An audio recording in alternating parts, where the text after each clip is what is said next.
التوحد هو إعاقة تؤثر على طريقة تفكير وسلوك الشخص وتواصله مع الآخرين. يعني أن الشخص المصاب بالتوحد يعمل ويتصرف وقد أيضا يكون بيفكر بطريقة تختلف عن المتوقع من أقرانه في المجتمع. عندما يكون الشخص مصاب بالتوحد سواء كان طفل أو كبير وبدرجات متفاوتة، يكون عنده هذه الأمور: يواجه صعوبة في التواصل والتكيف في التعاملات الاجتماعية مع الآخرين، يركز بقوة وبصورة مبالغ فيها على بعض الاهتمامات والأنشطة التي قد تبدو غير مهمة للآخرين، يواجه صعوبة في التعامل مع التغيرات أو المواقف الغير واضحة أو التي لم يتم الاتفاق عليها مسبقا، يعني يكون حساسا بشكل مفرط للانطباعات الحسية مثل الصوت أو الضوء أو الروائح أو اللمس أو التذوق، وقد يكون لديه عدم حساسية بهذه الأمور. تختلف القدرة اللغوية بشكل كبير بين الأشخاص المصابين بالتوحد، بعضهم يكون ليس لديه أي قدرة أو أي لغة وتكون لغته محدودة جدا، والبعض الآخر يكون لديه لغة متطورة بشكل يفوق السن أو الظروف الاجتماعية.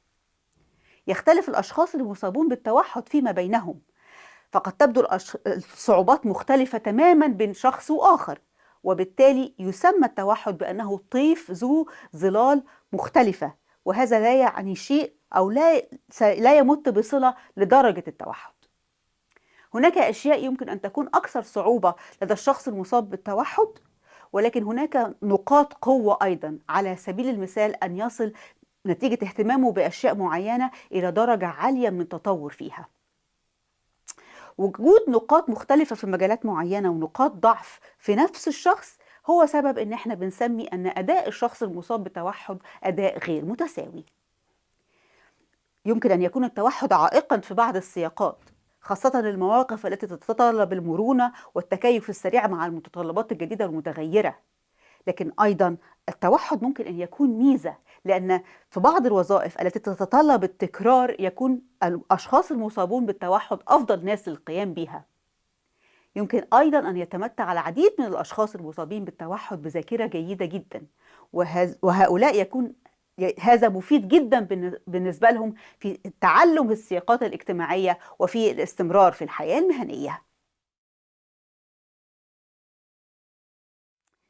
التشخيص الصحيح لمرض التوحد يوفر الفرصة للحصول على الدعم المناسب والتدخلات المبكرة، يوفر معلومات مهمة لجميع الأطراف المعنية لتوفير أفضل ظروف ممكنة لمصاب التوحد.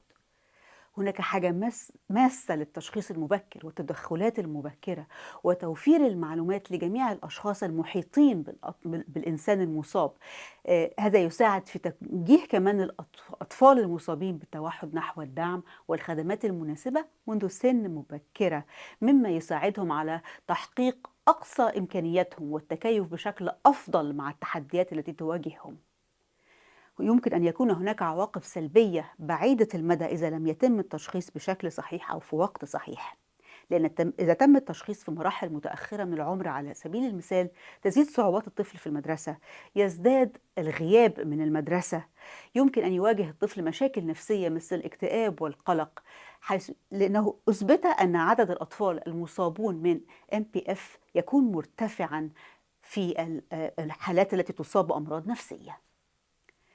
يتم تشخيص الفتيات المصابات بالتوحد واضطراب فرط الحركة ونقص الانتباه غالبا متأخرا عن الأولاد، وذلك يعود إلى قدرة الفتيات على إخفاء الصعوبات التي يواجهونها وسهولة أمر تقليد الآخرين في الأنشطة الاجتماعية، لكن غالبا ما يظهر عندهم الاكتئاب والقلق ومشاكل الألم واضطرابات الأكل وغيرها من سلوكيات إيذاء النفس كعواقب شائعة لتأخر حصول الفتيات على التشخيص والدعم والمساعدة اللازمة.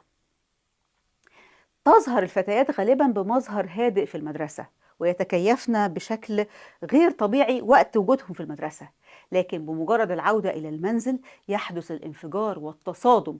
لذلك يجب جدا أن يكون هناك فهم للديناميكية الاجتماعية المختلفة للفتيات المصابات بالتوحد. للحصول على تشخيص مرض التوحد يتم إجراء أيضا فحص طبي ونفسي شامل، يتضمن الفحص مراجعة شاملة لتاريخ التنمية الشخصية للإنسان منذ الطفولة المبكرة، تقييم الوضع الحالي، البحث عن نقاط القوة والضعف لدى الفرد، وقبل اتخاذ قرار بشأن التشخيص يتم أيضا إجراء بعض الاختبارات النفسية والفحوصات الطبية أيضا. يجب تكييف طرق التدريس وظروف البيئة المحيطة وتقديم الدعم المناسب لمصابي التوحد بناء على احتياجات وظروف كل فرد. قد تتطلب هذه الاحتياجات استخدام وسائل مساعدة للتواصل مثل الصور، تحديد الوقت بشكل فعال، واستخدام تطبيقات نصوص مكتوبة لتوفير الدعم وإنشاء هيكل واضح لنظام الحياة اليومية، وكذلك تعزيز التواصل المستقل بناء على مستوى الفرد يكون أمر بالغ للأهمية لضمان حياة أفضل لشخص التوحد. هذه الخطوات تساعد في تحسين فرص الفرد المصاب بالتوحد للمشاركة في الحياة الاجتماعية واليومية، وكمان قدرته على إتمام الحياة اليومية، فبالتالي تكون مستوى حياتهم وراحتهم ورفاهيتهم العامة أفضل بكثير.